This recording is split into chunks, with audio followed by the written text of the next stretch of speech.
You step in here a little bit. Hello world, it's Lee Kelson coming to you live from Myriad 2018 thanks to Australian Landing Pads, and I'm here with Mina. How are you, Mina? I'm good, how are you? I'm very well. Pumped, doing lots of interviews. It's got a great vibe happening here.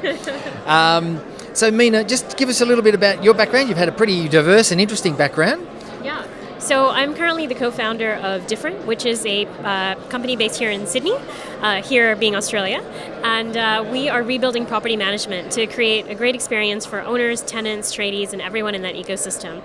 But my background is in product management. I've worked at companies like Google and at ModCloth, but I was also the 20th employee at Uber and their first product manager and their head of product.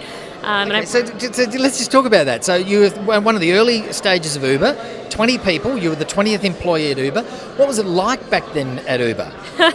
It's amazing to believe, like there was a time when people didn't know what Uber was, and I'd have to be like, oh, I work at Uber, and they'd say, well, what's Uber? And so it was a pretty crazy time. We really had this kind of wild idea that we were going to go out and just get rid of taxis, and then it ended up becoming something so much bigger that I don't think any of us anticipated, but it was an amazing experience, great group of people. So, I mean, Uber's had a bit of a bad rap over the last couple of years. They've had some really PR nightmares. Poor old Travis, I mean, he made his own bed, I guess, in some ways. But what was it like working a part of that team with Travis leading it at that time?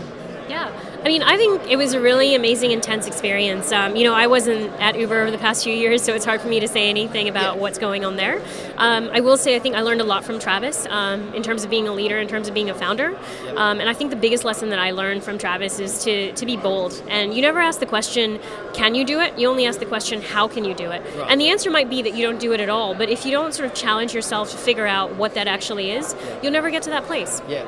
I mean, that is awesome advice, and I find myself saying that all the time when people say, can I do this, can I do this? It's like, well, just get on with it and do it and have a go, right? Absolutely. I mean, if we don't take a chance, how are we ever going to figure out whether or not it's going to work? Right.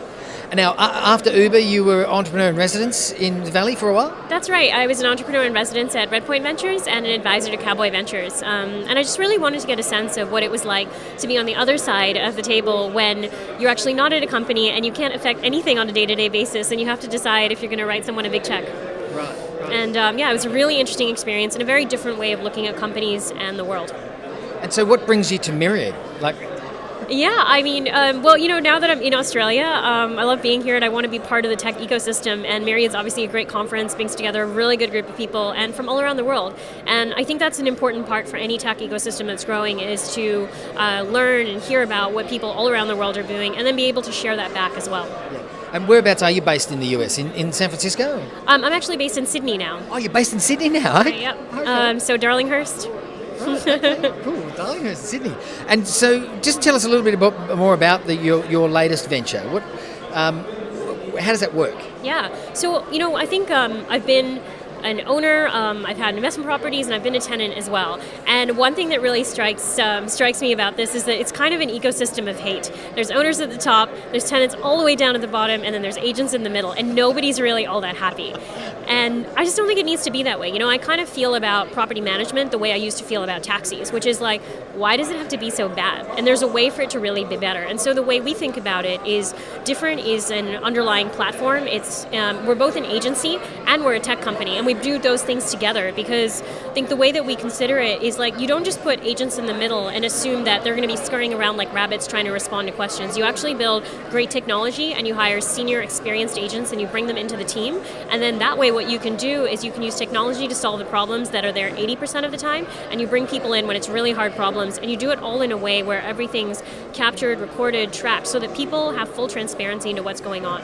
If a tenant files a maintenance request, the tenant knows exactly what the status of that is. The owner knows what's happening with it. The tradie can see all of the things that that the tenant has told them about it, pictures, videos, and they don't have to have all this back and forth with a property manager sitting in the middle trying to ferry messages. And I think that's just one example of how we can really use technology to create better human experiences. Right. And I love that, an ecosystem of hate. Yeah, and it's really sad. I think about the NPS of real estate agents is -38.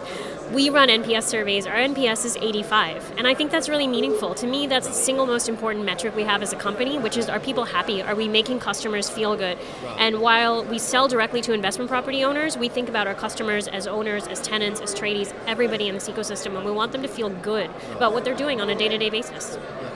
And so from a product, you come at this from a product management perspective, and it's one of the things that I see in a lot of early stage companies, technology companies, and they don't have what I see as probably one of the most pivotal roles is someone that owns the product. And when people say, well, why is that so important?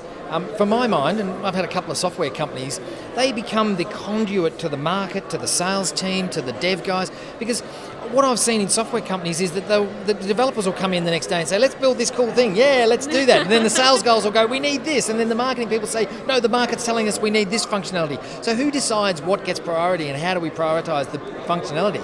Can you talk to us a little bit about that? Absolutely. I think that one of the most important things that product management can do is be the voice for people who aren't in the room. So if you're having a discussion with an engineering team, you want to be able to also represent the design team, the sales team, the customers, because the thing is, like, the way that engineering is going to think about it, and naturally so, is what makes the most sense from an engineering standpoint. Whereas what we really want to think about is what makes the most sense from a customer standpoint.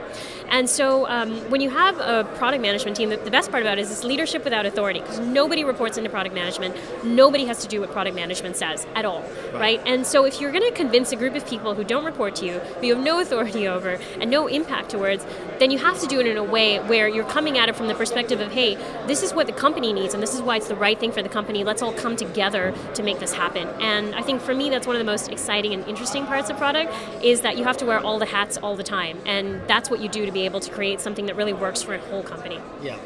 And so it's really great to talk to someone that has a product perspective on this, because we don't get to talk to a lot of people that come from a product background or product management background. What's the one piece of advice that you would give an early stage company that's developing their product, that if they need to understand something about their product, what's that gem that you leave us with? Yeah, prioritize ruthlessly. Nobody's going to fault you for focusing on one thing and being really, really good at it, unless, of course, your product's way too small and your market's too small. Yeah. But what's going to happen invariably is if you try to focus on all of the shiny new things that come your way, you're just going to get distracted and you won't know what your company stands for. And I think think about what your company stands for from the user point of view, and make sure that as you're building out your product, you're always asking yourself that question: is this the best thing that I can do for this customer given what I'm trying to accomplish with my company? Yeah, okay. Great piece of advice. Thanks, Mina, for joining us today. Thanks to Australian Landing Pads for supporting our event here at Myriad 2018. And what's next for you, and where do you go for your company? Yeah, I'm really excited about, first of all, growing Different into a big Sydney business, taking us to Melbourne and to Brisbane next. Those are our next planned expansions, and then ultimately going global, because I really think that Different can be a great global company, and I think that there's every opportunity to start that in Australia and build it out from there. Awesome, Mina. Good luck with that. All the best, and we'll watch with interest and follow your path and see how Go Global goes for you. Thanks so much for having me. Pleasure. Keep watching Beach City Life on Facebook. And thanks to Australian Landing Pads, we'll be back with more from Myriad 2018 very soon.